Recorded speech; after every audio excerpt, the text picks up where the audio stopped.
You are listening to the Waves of Innovation podcast. I am DJ, your host, and I am going to be talking to Dan Young, my ex-colleague and old friend. We used to run a cloud-native transformation consultancy together. Dan taught me loads of things about helping people adopt new technologies and adapt to change from a very kind of psychological perspective. So thinking about people's motivations, their identities, the power dynamics in the room. So if you are in an organization and you are adopting new technologies like AI, for instance, then a lot of the things that Dan explains will be absolutely relevant in terms of getting people on board and making sure that their voices are heard. So thinking about listening to people and making sure their voices are heard, sit back, listen to the episode and enjoy. So, Mr. Daniel Young, it's nice to catch up with you. We used to run a business together 10 years ago, and we had grand aspirations. Would you like to tell the listeners a little bit about what the heck we thought we were doing, and then maybe what we actually ended up doing? Because it was all very transformative, or at least we wanted it to be in the very early days. Yeah, well, I think we put. I've told a couple of people about this over the years. We put transformation on our rate card, on our description of our services, but we didn't really know how that was going to work. We kind of had all these high-minded ideas from all the books we'd read and all the ideas that we developed in various organizations, didn't we, about things could be so much better. And if only this were true, and if only that were true. So we kind of wanted to sort of roll that out along with a technology capability. That was, we were trying to get organizations to implement platforms better, and this was way before Kubernetes was even really a thing, right? Because with Cloud Factory, but the method of doing that was, while you're building platforms, why don't you try doing it in this way? Because it's really effective, and you could do this with actually any type of software.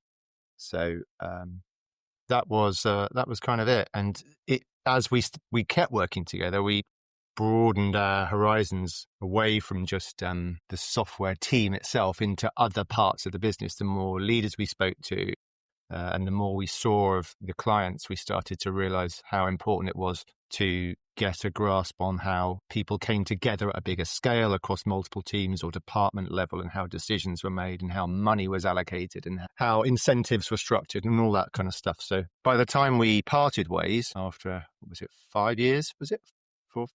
It's a good few years, wasn't it? Seems like longer, not in a bad way. But it developed a whole bunch of new ideas and theories of change, I guess, in that space as well. So yeah, and I mean, so we originally got the band together in around about 2016, April 2016, I think. And It was an interesting time in terms of, like you mentioned, Kubernetes wasn't really a thing. I mean, it probably was, but it hadn't hit the mainstream yet. So we were working with an opinionated platform as a service. And all of that platform engineering stuff and being able to greatly accelerate the path that software takes once it's been written, then out into production, kind of presented a step change. And there was a lot of optimism about this maybe being able to disrupt the way the work is done. I promise you I wouldn't bang on about AI too much, but it is sort of what I now do for a living and what Resync does. There are parallels there in that, new technology has the potential to disrupt things. But this was, 2015, 2016, and people like Uber were disrupting the world, biggest transportation company with no vehicles, and Airbnb, the biggest hospitality company with no property. And that was before Tesla went crazy and started doing all sorts of weird, questionable things. And they were disrupting manufacturing left, right, and center. So I remember there being a kind of buzz around startups coming to eat your lunch. And it was exciting because enterprises were receptive to the message of changing the ways that they worked and the way that they delivered software in particular. Yeah. Well, that I guess that wave of change was cloud, right? And the buzzword was cloud native. So it was the cost of change on the infrastructure side and the provisioning side had dropped. Those barriers weren't there anymore. So the focus, the spotlight of focus changed towards the methodology in the software development lifecycle, and how do you have a team that can work in a way that has a very low cost of change. So small batch sizes where you're isolating the cause and effect. The highly opinionated way that we used to work promoted that, didn't it? And it as some listeners will be familiar with, extreme programming, and what was the inspiration behind the pivotal method, which we were heavily influenced by. That all contributed. There's a sort of instead of interlocking practices that made all of that effective working style possible. Yeah, like there were the technology had progressed to a point where the cloud platforms were a thing rather than people just spinning things up in EC2 like in kind of 2010 when I first started getting involved in cloud tech. So the platforms were a thing with a lot of convention over configuration. So you could just push code. And what was the old thing? Was it Onzi's haiku? Here is my code, run it for the cloud. Here is my code, run it in the cloud for me. I do not care how. That was the mantra of that kind of movement. And so there was this technological enabler, but methodologically, you could go in and you could install this for people and they wouldn't be using it right. I can't remember which of us came up with this, but I remember certainly repeating it of giving people an effective cloud platform is a bit like giving somebody who's only ever ridden a horse a sports car and they get in the front seat and just shout giddy up and don't go anywhere. So there needed to be this kind of methodological change to go with it. I'm going to say this now because otherwise I won't remember to come back to it. But something I was just thinking is the cloud platform that we were advocating was kind of batteries included. It was more or less opinionated, all the bits went together. The Kubernetes movement ended up winning out for all sorts of very valid technical reasons. I wonder if the difference there is like we were giving people sports cars that allowed them to go very fast, whereas the Kubernetes folks were like building a kit car, or the one like they've been on the journey of building the thing rather than it being this sudden like wham, purchase order. Now you can go really fast. But I don't know whether that's the difference. But yes, the methodological change, I think, was the important part. And, I think, I don't know how you felt about it, but the frustration of we had people that were now technologically capable of going quickly, but they were just doing the wrong things, in air quotes. Yeah. There's something in that kit car metaphor, because I feel like there's something it's interesting that, Heroku's style platform should have been what everybody wanted, but really because of fashions in the technology stack and the industry and recruitment around it and people's needs in that, like actually building kit cars was more exciting to people than using fast cars, right? They just wanted to build the cars. They didn't want to use them that much. So then you used to have a metaphor about like Lego or something, or like toy train sets, because I had to give a talk on your behalf because you were ill. And this was in the really early days of the company. I gave it, I think, Yahoo, who even in 2016, I think were, of diminishing relevance. But there was a meetup at Yahoo, and I remember giving a talk with some slides you presented about people wanting to kind of create their own little model train set and make it exactly how they want rather than, just using abstractions that other people have created. Yeah. That's right. But yeah, so I was going to say... You go first.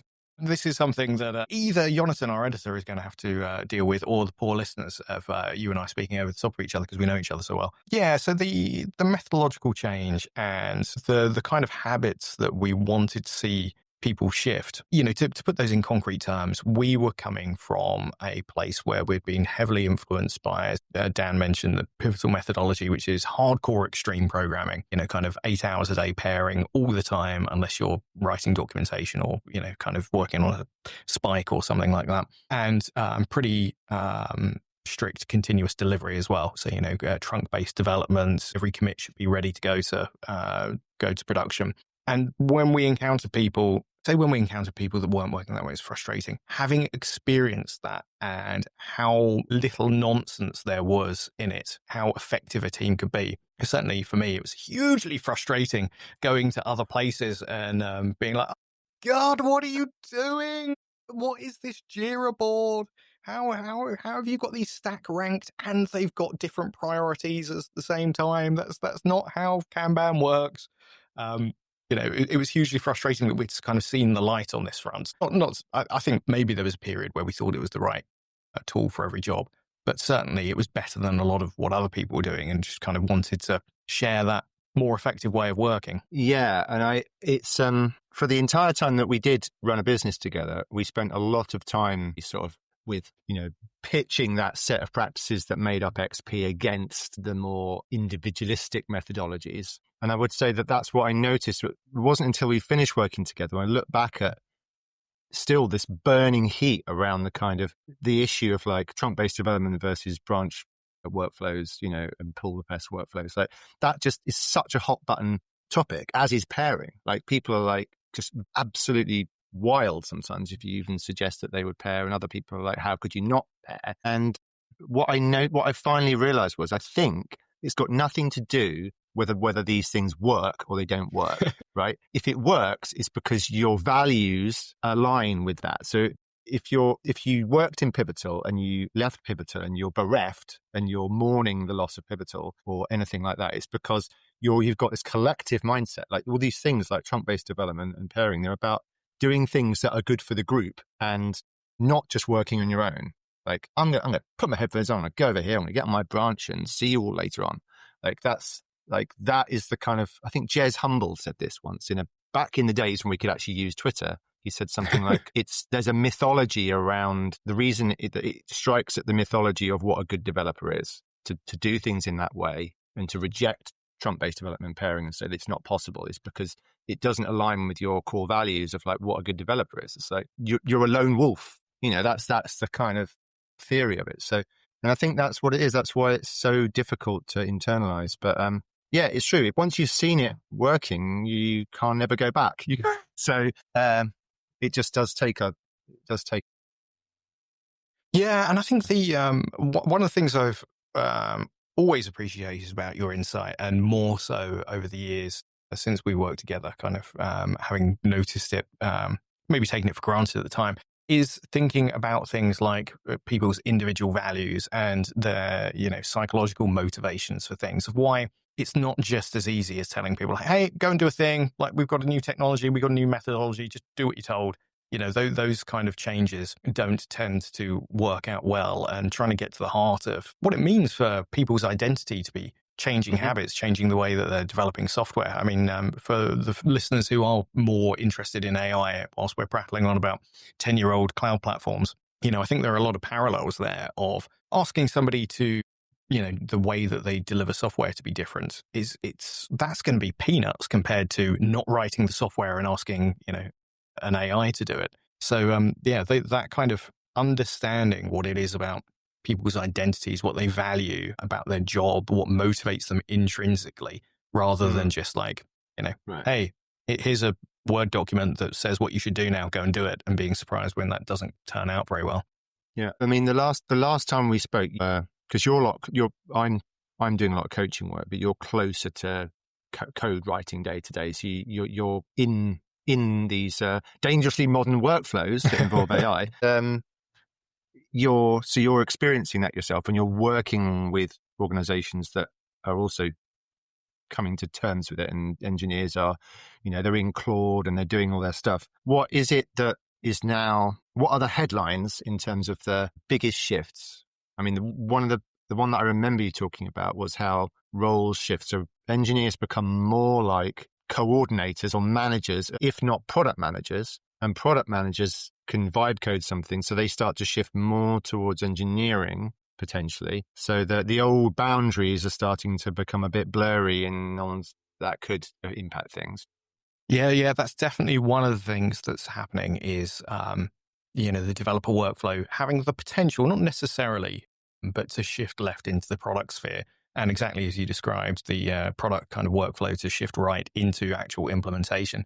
So those are things that are happening in some places, and it's going to be super interesting. Because like one of the things that I find interesting about this, and also with some of the other work that you've done, which we should get onto in a moment, is that there was a point where AI coding assistance was about just there's roles and responsibilities being the same, but now you can go faster.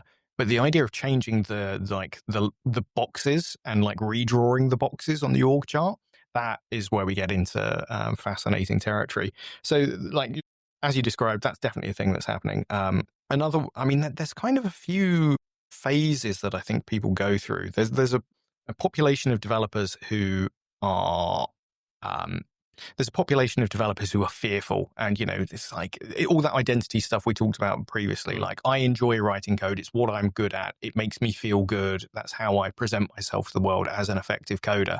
And you mm, want me to give control of that to a machine? You get people getting that kind of wave of resistance. There's then normally disillusionment of people will have seen a demo of, like, we were doing this in a training course that I'm writing yesterday. Yeah, it was yesterday.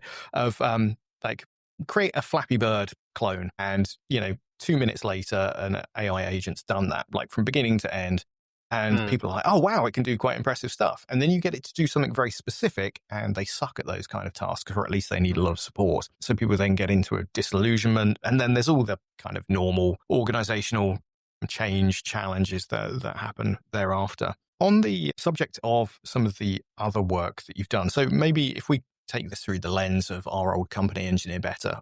You mentioned earlier, we started with cloud platforms. We realized that they would enable people to go faster, but there were organizational blockers to that. And I think one of the landmark kind of customers was, Mm. should we name names? I mean, it's all in the distant past, and the company doesn't You belong could to us you anymore. could you could name the industry and the size of the So business. for a satellite television company that's very popular in the UK, now wanted to help us with their TV division, and they had problems with a CI/CD server, and which we were specialists in, and they thought their problem was technological. We went in, had a look at what they were doing, and I think I did that initial gig, and then kind of came back to you. I was like, Dan, it's not tech that's the problem. And you pitched some really, for us, groundbreaking work, which I think was probably inspired by some of the stuff that you'd done with Simon Copsey, who is another awesome consultant that everybody should look up on LinkedIn. And you kind of dug quite a lot deeper on that engagement to find out more about how their software delivery practice worked. Yeah, I'm trying to remember if that was. I don't know if that was the sequence, but it was like, I think there's a few different customers that were similar to that, where we were getting away from just how do you make the team more effective to how does everything else. But I think sort of theme in a few of those customers, including the one you're talking about, was certain roles and identities you may need to shift, or people need to be prepared for them to change, and it's engaging with those people to find out if they're up for it or not. And then if you can sort of gauge that and sort of either work their way through it, and they come out the other side going, yeah, actually I can let go of that identity, I don't actually need that anymore, because I can hold on to something, I can see a new path for myself, I can create a new future for myself. And I think when we were working together, those sorts of things were roles like testers or QA, and maybe even some architects, where it's like kind of the life cycle that we promoted maybe didn't have those roles in it in quite the same way. And both while we were working together and then afterwards in gigs that I did after, it was process, like a process of working with groups of people like that to find out what it is that they believed about themselves, like, and almost like a kind of myth surfacing activity, where you find out what are the myths that you're basing your role on, and are you willing to name them as such, and would you be willing to get rid of them? And I think that's kind of the gist of it. I think, maybe you're right. I might be conflating a few different gigs. And looking back, I think there were probably two really important things that you did in the transformational work that we had. One was the trying to understand organizations. And I remember you working with Simon and current reality trees and applying systems Mm, thinking to stuff. So there was an element of looking at how the software delivery practice in an organization really works, and not mm-hmm, just looking at, like, people's CI/CD pipelines wider, like culturally. Why do people believe this? Why do people not write tests? Like, what are the causes of that? Who said what when? Which architect thinks that the unit tests are a bad idea? Kind of really digging into that and understanding things as a system. And then I think the other kind of really important thread was one, having the emotional intelligence and curiosity to realize that in order to get people to be honest and to get, not honest, that's not the right word, but like to get people to be frank and open, you need to communicate with them in better ways. And so kind of creating different formats for people yep, to share ideas and ideas for mm-hmm, improvements. yeah, Those were quite important, I think. yeah. And I don't know if I quite twigged to invitation-based change, like a theory of change based on invitation, which is quite, it crops up in all kinds of things. But I guess one of the most famous ones is open space. So it's the notion that there's no obligation to come to this gathering, right? You can just turn up if you want to. If you've got something better to do, you should go and do that better thing. But if you want to come, then this is the rules of the game. And once you're in the open space, then you know for sure that everybody who's there really wants to be there. And there's something very powerful about that. So I think when we were working together, I sort of started to notice that, but I didn't really put it into practice till later. And it's still, I think, the most long term, it's the most powerful thing because people are choosing for themselves to do something differently. And you've got this mechanism through invitation based work, the opt-in version of a meeting, to say, I know for sure that these people are up for it and they're the ones who care enough, they've got the capacity to change and they're willing to do it right now. And the other people who didn't turn up, it's not the right time for them. The downside is that it feels like you're moving very slowly. But the point is, it's even if you've got 5 people who turn up who actually care, you can got the beginnings of something rather than just 100 people who actually cares. Yeah, instead of herding 500 cats, you've got a handful of people. All of a sudden, the numbers of people increase there when it turned into cats. But you've got people that are already committed and need not less steering, but you don't need to convince them because they self-selected. Yeah. I need to work on my working memory. But we mentioned open space. So just for folks that aren't familiar with that, that's a format for meetings and unconferences where it's basically self-organizing. You turn up if you want to turn up. People nominate their own topics. You talk until the topic's over. If you're not interested in a topic, you move on. You take responsibility for your own participation. So if you've ever been to an unconference, you've probably seen one of those. And then on the invitation front, remember getting on your nerves at least once by talking about buy-in. And to use that phrase, like when you invite somebody to take a part of change or meetings that precede change, you've kind of got their buy-in early because they've self-selected, because they've gone, this is a topic that I'm interested in and I'm engaged in, and therefore they're already kind of committed and maybe not aligned, but like they're at least engaged. Whereas when you get a load of people and tell them what's going to happen, and then 6 months later you want their buy-in, so it's an uphill battle at that point. Yeah, no, absolutely. I'm trying to think what else was really, while we were working together, what those key methods to support change were. And as you say, it applied then when we were dealing with 10-year-old cloud platforms, and it applies now when people's roles and identities and working patterns are shifting around AI workflows. I think beyond that opt-in nature of getting people together to really find the people who care, the other thing is changing the organizational physics of the space you're in, using structure. So we used to use liberating structures, and I know that you still do, right? So there's a few that you have in your kit bag to sort of provoke people or to shake up the room a bit. And the thing that shows up in all of those, and you can use it in really simple ways, is simply changing the way that people participate to neutralize the dominant power dynamics. So you're controlling who speaks and when they speak. So if you say everybody has a couple of minutes each to say what they think about this topic, and then you go round in an order, or you get somebody to nominate the next person. And normally that's not how it works. Participation is just completely unstructured, and anybody can speak for as long as they want and say whatever they want, and then they just consume all the time. And the quieter voices are going to stay quiet. But just that simple thing is probably one of the most powerful, because you can do it in any space. You can do it in a stand-up, you can do it in any meeting, you can do it on the spot. And so Liberating Structures, for folks that aren't aware of it, it's a book and a website, I think liberatingstructures.org. And it's kind of like a menu of about 30 different, not quite meeting formats, but like ways of structuring a conversation and they all have different uses and kind of get different results. So you can use them in different scenarios. But like you say, they shift those power dynamics and kind of they reduce the chances of kind of one-way unilateral communication, or they reduce the impact of the hippo, the highest paid person in the room. And when you free up people and especially allow the quieter voices to speak, that's often when you get stuff that's taboo. And that's like when we were working with customers, I always found that that was the bit where the real interesting insights came. When people said what they thought was unsayable or what they were anxious about saying in front of their Mm. boss, it's like, okay, now we're getting to something.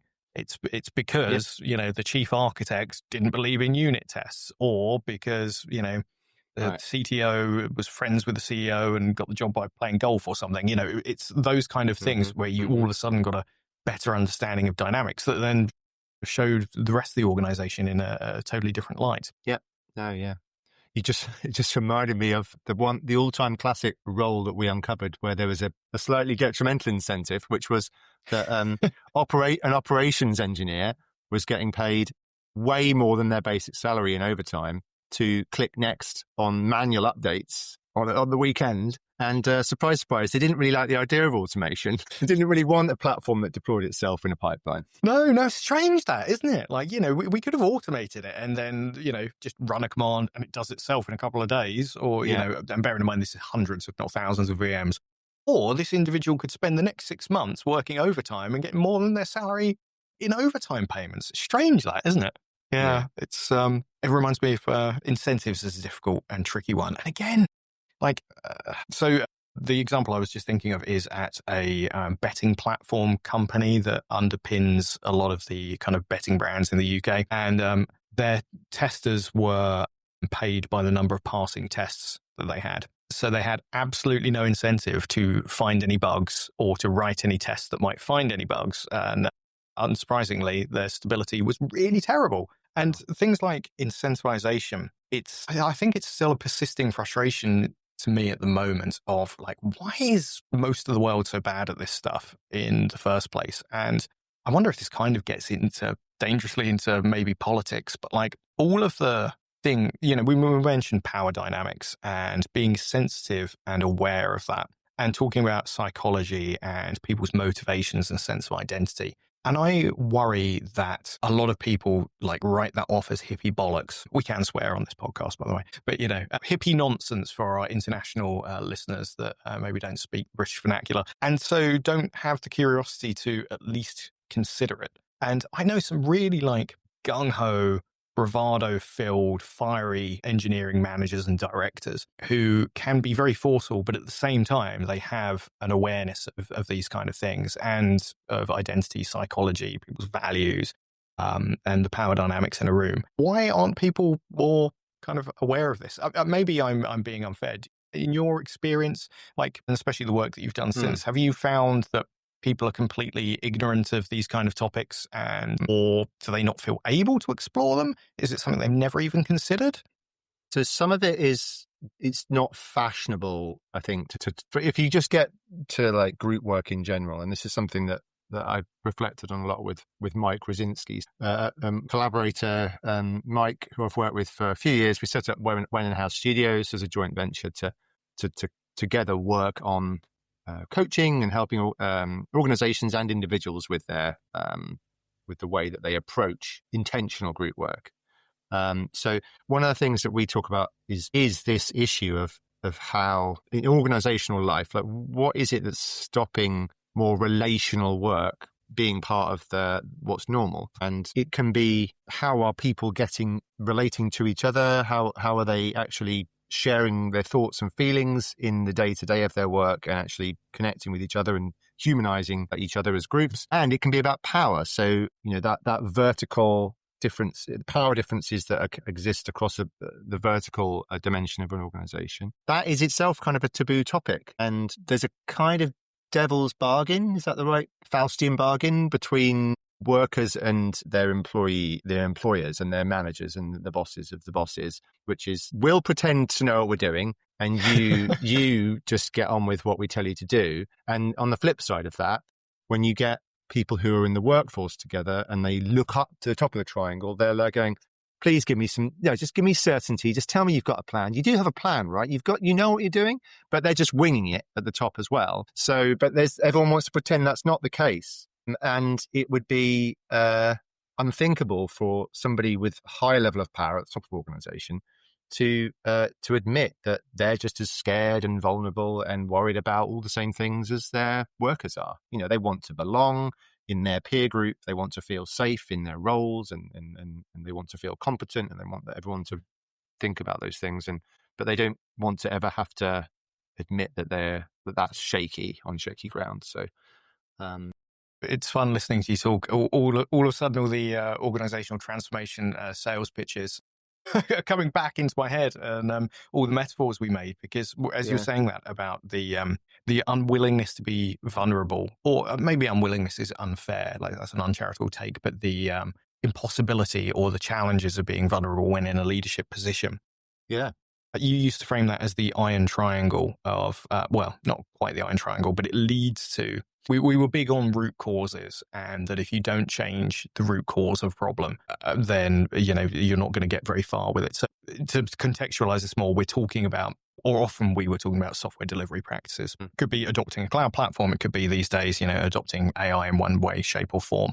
But what we often found was that was difficult because people had the wrong incentives and the organization had the wrong structure. Why for those practices? And changing them was very difficult. Why did they have those? If you trace it all the way back, it kind of comes to leadership who are struggling with demonstrating vulnerability. And so instead get locked into the iron triangle, which, if I can remember this right, was, what exactly am I going to get? When exactly am I going to get it? And how much is it going to cost? And so driving people, or those three questions drove people in a certain patterns of behavior. And that need for certainty, so they didn't have to be vulnerable. Whereas, can you remember what they should have been asking, or at least what we encouraged them to ask? So I'm going to go back and watch the video we made to try and promote us.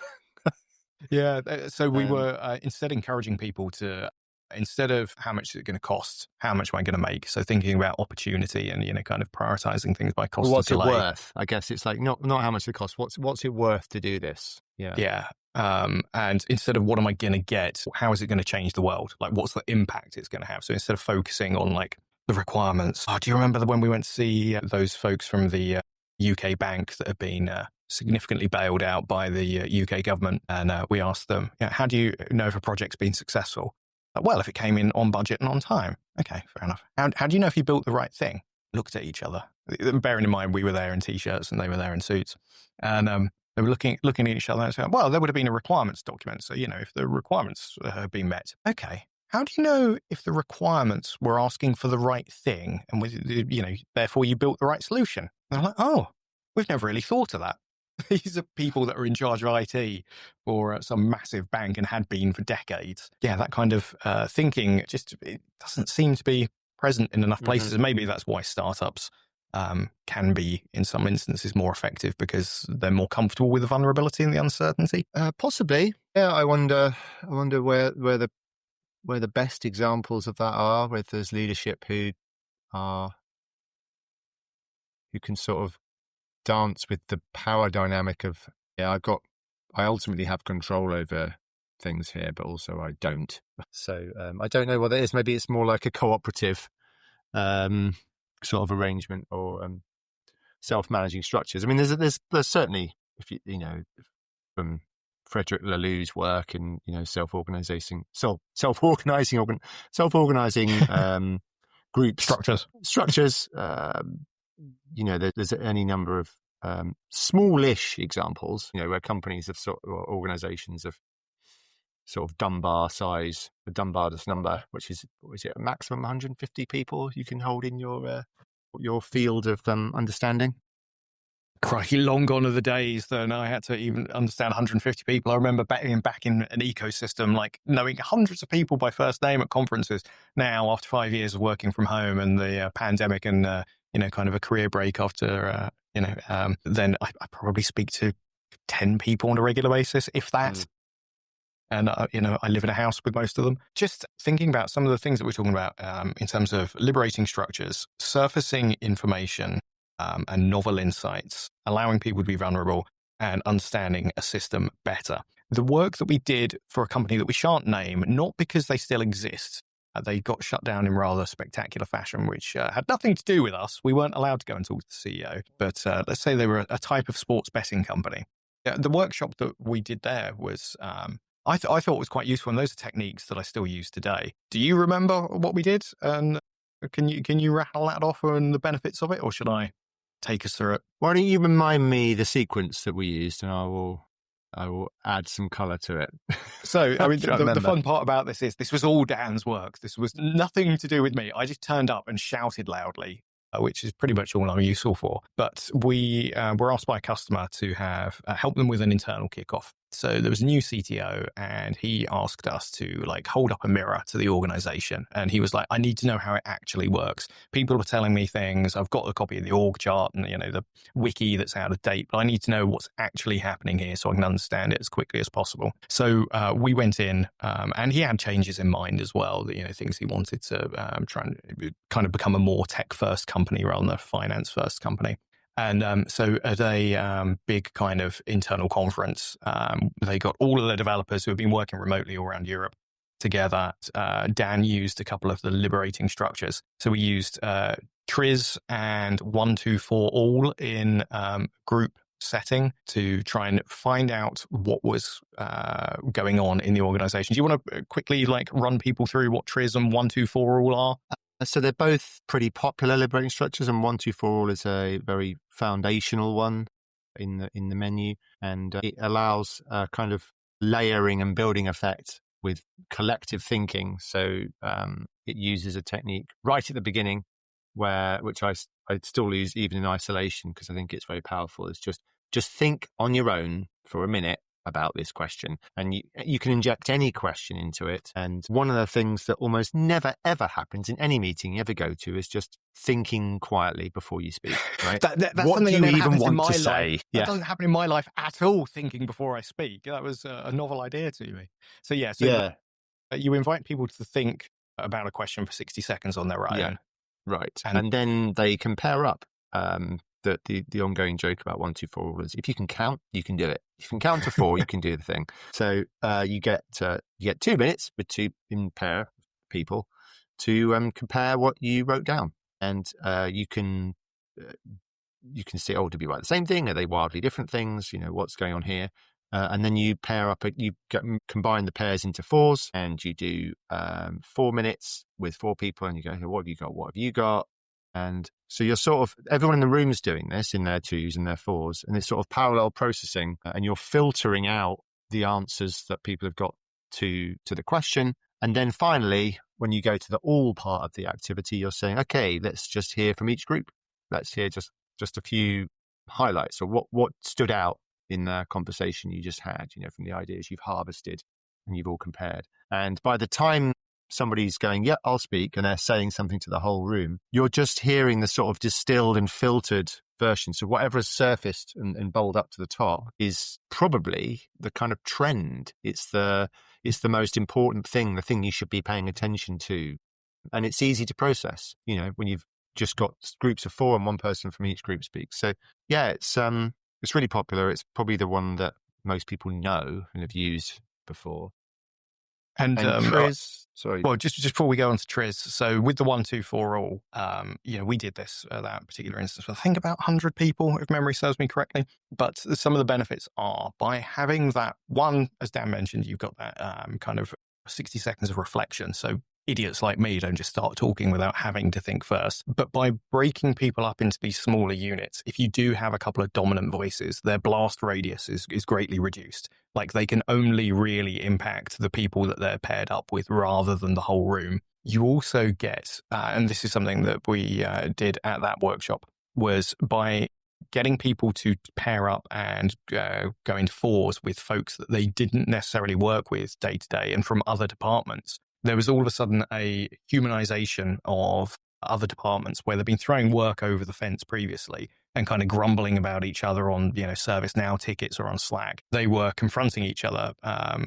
Confronting is not the right word, but they were face to face with each other, talking to each other about their problems. And, you can't just, it's much harder to be narky and snide about people when they're, laying out in front of you face to face what their issues are. So those were 2 of the kind of, as well as surfacing lots of ideas and getting those trends quickly, the kind of more social and psychological dynamics there of minimizing the impact of domineering characters and also empathizing better with each other were kind of key strengths of that. And so with 124 all, you can pose any question. two people. We were posing, or rather you were posing the questions from Triz, which is where you were going to go next before I interrupted you. Right. So I think what you're saying is that we used 1 to 4 all inside Triz. But anyway, Triz is a different structure. But I mean, maybe I'm misunderstanding, but Triz fundamentally is like a kind of set of questions, and so we were using Triz questions in a 1, 2, 4 all format. Ah, right. Yes. Okay. Right. This is going back a few years. So yeah, I will. Let's give the listeners a overview of Triz and why it's fun, and I think that's why you still like using it a lot. And I do use it. I haven't used it for a while, but it is a fun way to generate a list of things which you should stop doing to get a particular result. And it's countercultural. What makes it fun and always gets laughter in the room is that there's two things that don't normally happen in organizational life. One, you don't get told to deliberately create a bad result. You never get told, you never get asked, how could we get the worst possible outcome in this scenario? Like, how could we ensure that we have a working methodology that ensures that everybody in this team wants to quit? A funny question like that. So first of all, that's just a funny question to try and answer. Secondly, what's the other part of Triz? I have to edit this out now. Well, it's then what do we do that's a bit like that, and the broaching of taboos. So yes, so that first question of how can we make sure that this software delivery practice is as bad as it could possibly be? Get everyone to answer that, and then when you drop the bombshell, the next question, which is what do we do that's a bit like that? Yes. Oh, it's so much fun seeing the nervous laughter and people kind of looking sideways, like, can we say what this? Are we already doing that's even a little bit like that? Yeah.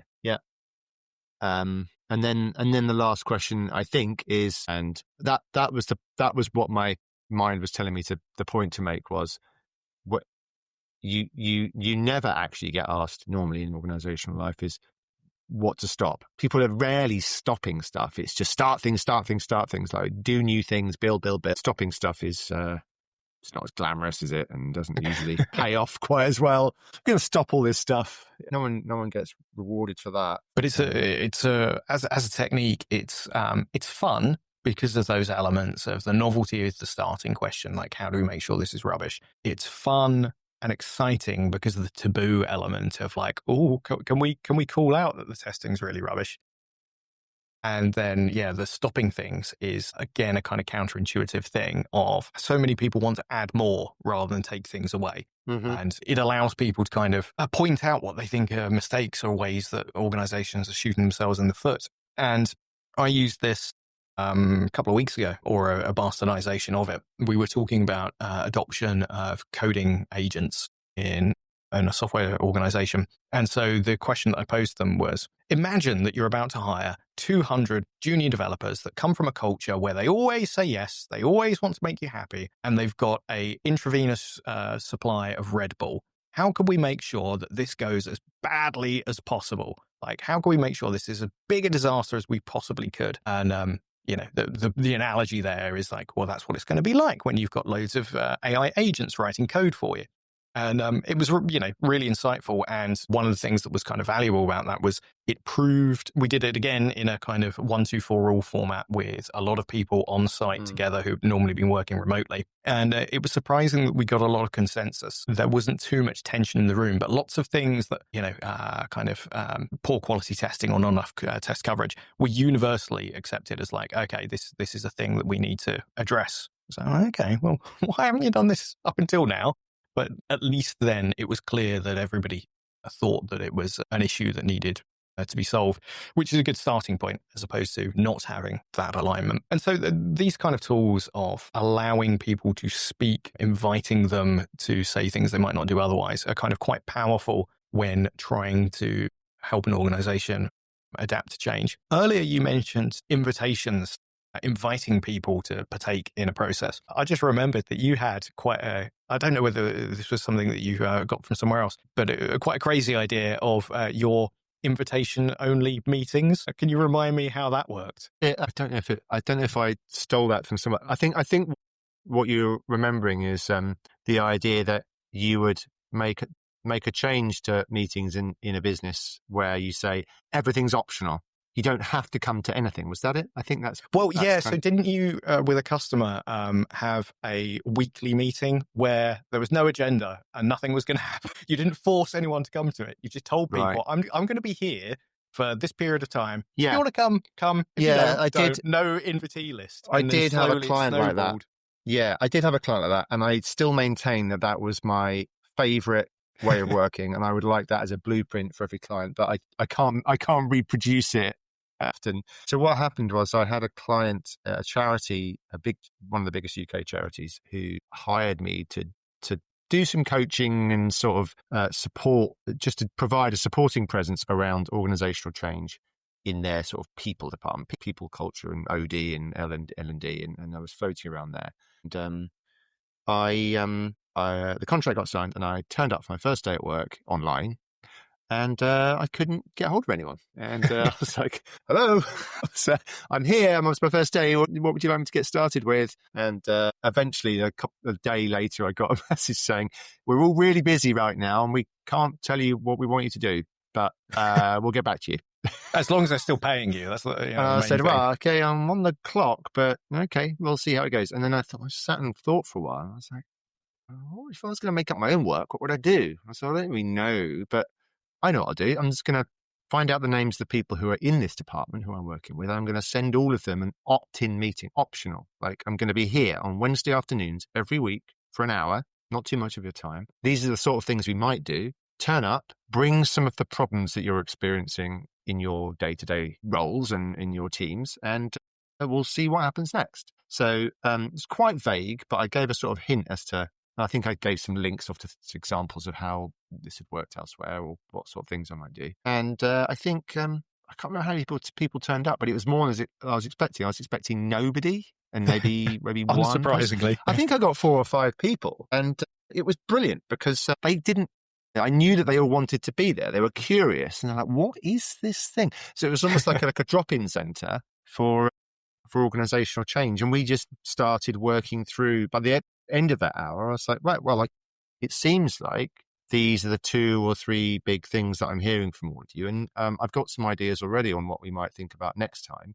If you want to come again next week, I could take you through some examples of how these problems have been solved elsewhere, or some approaches you might take. Yeah, I hope it's good to meet you, and I hope to see you again next week. So my work, the core of my work with that client, became meeting people every week, seeing whoever turned up, taking that stuff away, thinking, well, what does this mean for next week's session, and how will I offer them something in terms of a bit of teaching and a bit of education, but also like leaving space to accommodate the next input of ideas and troubles, and just working on the fly with that as well. So that the thing I'm thinking about now is there's something about listening, ironically, for me saying this, there's something about listening which is quite important, and it's a thing that is under practice, which is a bit of a cliche, but that sounded like very much a listening exercise of you invite people to come and tell you their problems, and then you can be genuinely helpful rather than guessing what their problems are and imagining that you know what their problems are and kind of, you should be doing this, that, and the other. I did some work before joining Resync for a company who I'm very fond of, and all of the people were lovely. They'd gone through a very hard time, and they were doing an internal reorg, and they'd been working on this for months, doing loads of organizational design, constantly producing new slide decks to show the CEO to see whether they approved of it or not. And all of the, they would spend a week trying to work out the right word to use for something so it got the best chance of getting past the CEO. And they hadn't talked to the staff at all. There was no, should we go and find out what people want and what their problems are and what their daily frustrations are and what makes their job difficult. And I kept on nagging people, kind of going outside of my lane, running the risk of getting fired by the clients, which is something we could talk about as well. We're quite good at that, you and I. But, and I kept on nagging them, and they eventually let me talk to people. But it was right at the end of the process when basically all the decisions had been made anyway. And I'm like, why not listen to people first? The absolute worst that can happen is you just get all of your ideas confirmed. They tell you nothing new, nothing you didn't know, but you've spent a few hours, and then you know that you're along the right track. Best case, you get some insight that you wouldn't have expected, that then you can change your plans and make sure you're not going to end up with a disaster. And people feel listened to and valued and consulted. It's like, I don't understand why people don't do this more. Yeah, I don't know where to start with that one. I think it's You're just yeah, fighting the cognitive dissonance of me talking about listening more instead of just railroading through and talking nonstop. yeah. I guess it's that global, northern, westernized cultural imperative to have the answers. Like if you the way, and I guess it's not. It takes quite a complex set of people all trying to just to be decisive. Like at the top of the tree, you need to be seen to be making to be like a strong leader. You've got to be making fast decisions. You might be assertive. You've got to be decisive. Often things sort of an idea gets injected in at a senior level, and then things can get backroomed quite a long way before there's somebody finally says, actually, we better at least ask people about this stuff. But it's sort of a bit of a runaway train because nobody wants to be left out and everyone wants to be part of the meeting and things just happen. And yeah, it's hard to really pin down. I still haven't really worked it out, but it happens a lot. Yeah, Yeah. pinned. Yeah, it's especially as it's so cheap, so cheap to listen. It's probably more obvious to us. I say that more obvious to us. Maybe it's not. Maybe we're absolutely baffled and clueless ourselves. But like, I think we can probably join the dots in our head about all the things we've been rambling about. There's something that connects all of this together. Like, we started a business trying to help people adopt cloud native platforms and get the most out of them by going faster. We found out that then the working practices they had were probably not suitable for what they were doing previously because they were just like, oh, we're going to do agile and do it really badly. But it certainly wasn't suitable when they went on to be able to go faster. And trying to change those practices was when we started coming up against the really kind of cultural stuff, which is then when you need to do the listening, you need to understand things as a, socio-technical system, not just a technical one. It's when you need to consider vulnerability, you need to consider intrinsic motivation and all of that other stuff. And it doesn't really matter too much what the change is that is being performed, whether it's cloud native platforms, whether it's, AI native, or I did warn you that I was going to try and bring this one up. You did some work in the pandemic, didn't you, for national health body that's quite a big employer in the UK. I Right. mean, I remember you telling me about that and some of the kind of issues around vulnerability there. That for do you remember the details of that, or shall I give you my half Well, why don't you garbled? tell me what you remember, and then I'll give you a guide on what you might be looking for in the answer. Oh, But dude. I do remember it. Yeah, but I want to make it more relevant to the podcast. So yeah, frame Sure, your sure. question. I've totally probably blown everyone's ears by laughing that hard. Um, the I remember you doing some work with healthcare workers who were non-technical and they needed to work remotely for the first time. And this was in the pandemic. This was during lockdowns, and you had like a cohort of people who were like nurses and auxiliary nurses and occupational therapists and stuff like that. And they needed to be on video calls with their cameras on. And for us tech workers, like, there are some people that don't like turning their cameras on, and I normally call them out when I'm on a meeting with them. But for Yeah. these folks, it was a really different game. Like, Mm. I remember you telling me that, like, I should probably let you say this, but like the vulnerability of letting their colleagues see the inside of their houses was a Hmm. massive sort of a psychological discomfort for them. And you did some quite interesting exercises with those folks, as I remember. Yeah. So the project was it was a few months into it was mid 2020, and it was in an NHS trust in London, and um, they had hundreds of staff who were shielding. Which, if anyone remembers Oh this, it God, that's was a a term I've not heard in a very long time. It's kind of, shielding meant yeah. basically if you were immunocompromised, or you had a particularly high level of risk attached to getting COVID, you couldn't go to work. So I think at that point they had 600 people who it was too risky for them to go and be on the front line in the hospital, in the care setting they were in. So they were just at home, and that's quite a lot of people to suddenly have us to be disillusioned. So they're kind of they're at home. They're kind of not really in contact with their colleagues anymore, who are still on the front line, and their managers. Everyone's like run ragged, trying to just cope with the pandemic. But meanwhile, the people who are being run ragged are are kind of going, they're having a nice holiday at home, aren't they? So it creates, both sides are sort of being dehumanized, and there's a bit of rivalry and a bit of there's a huge amount of tension between them.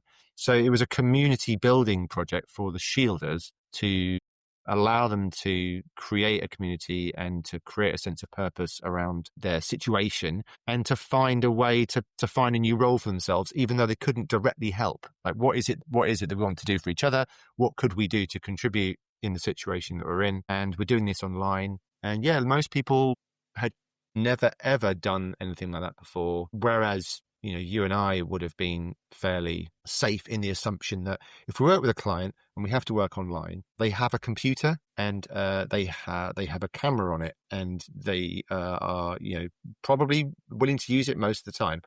Most of the people in this group, they didn't even have they wouldn't have a laptop provided by the organization. So they would just be on their personal phones. They wouldn't feel comfortable. They'd be feeling awful at home, or they didn't want to reveal like much about what was going on at home for them. Or they had kids, or they had someone else at home who was, so there was all these other factors involved, and it was trying to create a sense of community in that group online using Zoom. I actually wrote about, there's an old blog post which details this particular exercise that we did, where we used another liberating structure called drawing together.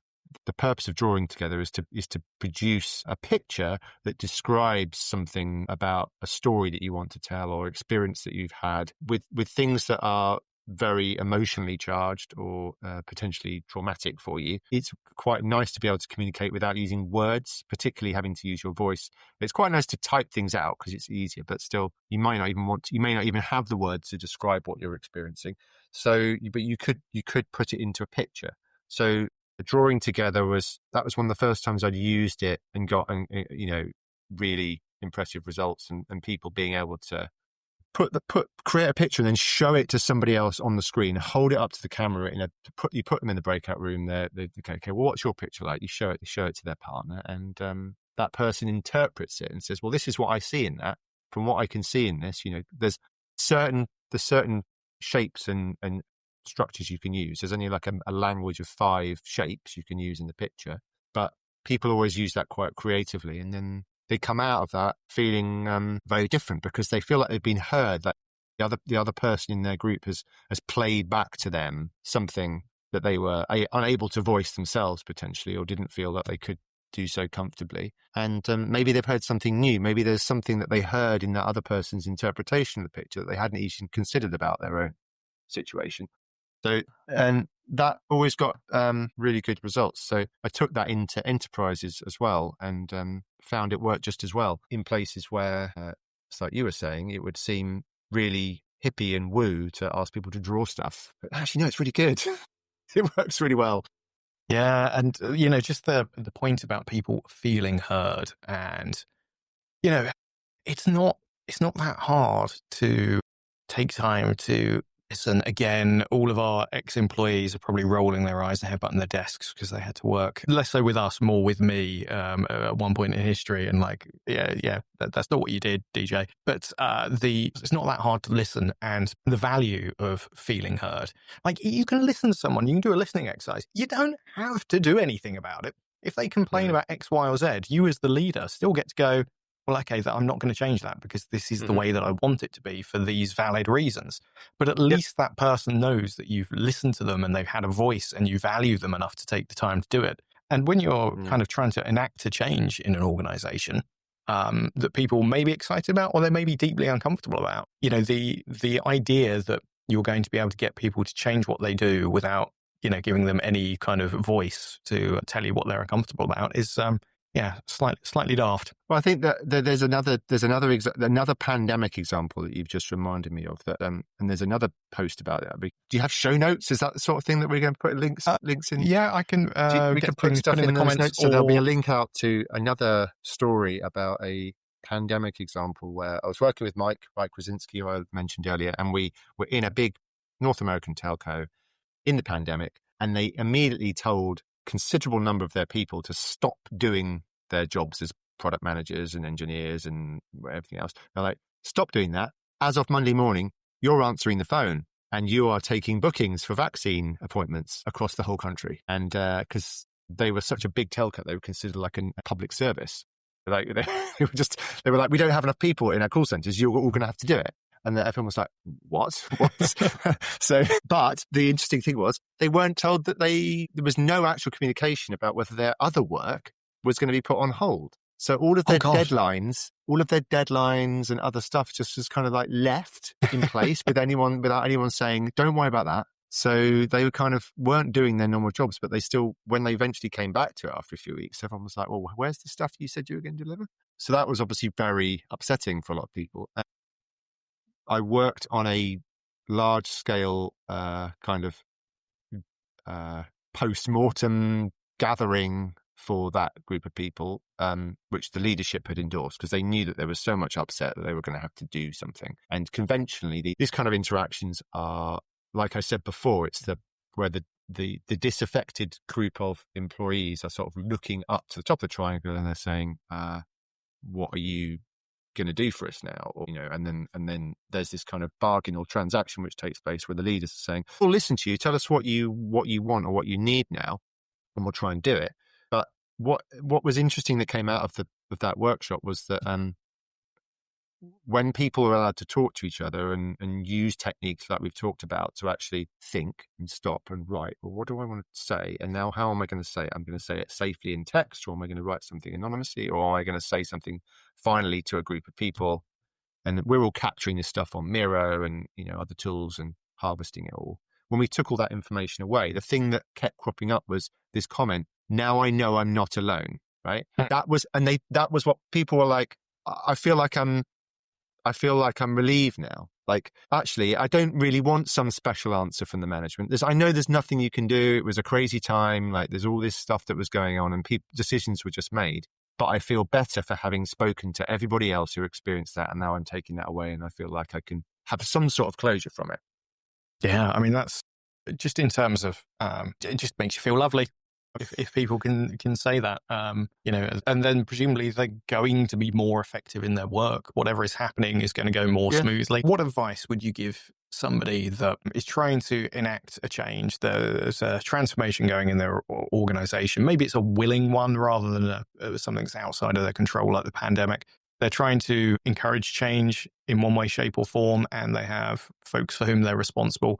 What would you recommend? What things have worked for you? What advice would you give somebody that's trying to get people to change their ways of working? Well, my advice would come from that standpoint of having a theory of change that's based on invitation and optionality and choice, like free choice. It's not that particular theory of change isn't always very compatible with the authoritarian and autocratic style of many organizations, particularly when it's to take a sort of let's see what happens emergent approach to, we would invite some people, and if they don't turn up, then that means I don't care.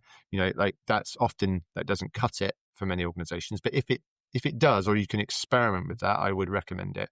And I would, there's some books on invitation-based change that we could probably link to, or other resources. And it would be, once you can get people to show up to something, you crafting an invitation that makes it clear that they should only come if they really care about this thing.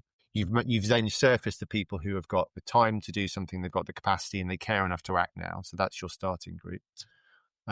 Once you've got those people, or you happen to find yourself with a wider group of people who is like, you're not really sure what they feel like, you can inject into that scenario maybe sort of real world statements that people can gravitate towards or distance themselves from. There's a notion called constellations, so the idea is that you would constellate around something. You can do this really nicely if you've got a big open space, but if you're on a virtual whiteboard or a Miro or something, you could do dot placement. So you could say something like, if I was doing this back when we started, you could have a statement like, I would feel great if I had a really high level of confidence that when I deploy this, it's going to work, right?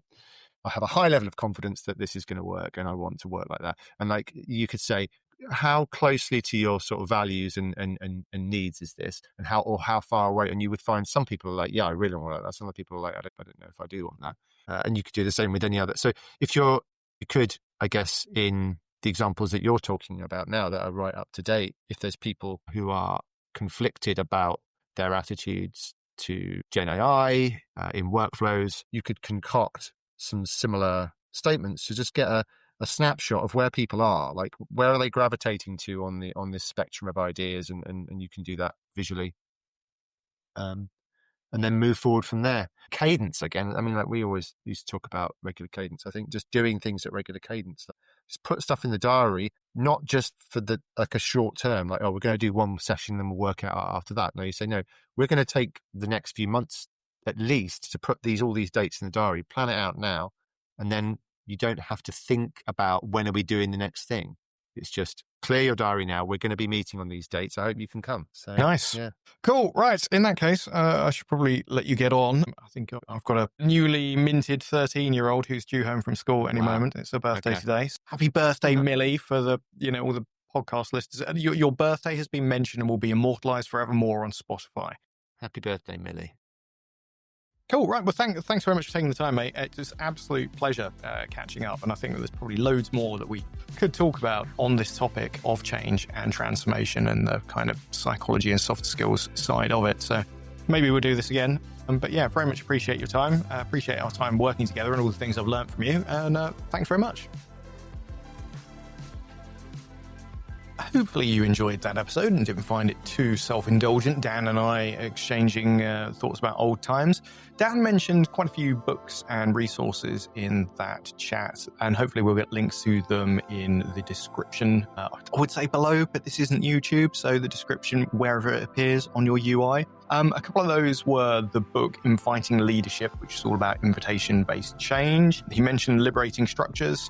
And there's a free website for that if you Google it. There's also a paperback book. We talked about open space technology, which you can find out about on Wikipedia, and that's a kind of self-organizing meeting format. And Dan also has a free mini book about a book of prompts for kind of ways to coax people into sharing experiences and ideas in meetings. So if you go to whenandhowstudios.com, there should be a link there to Book of Prompts, which you can download for free.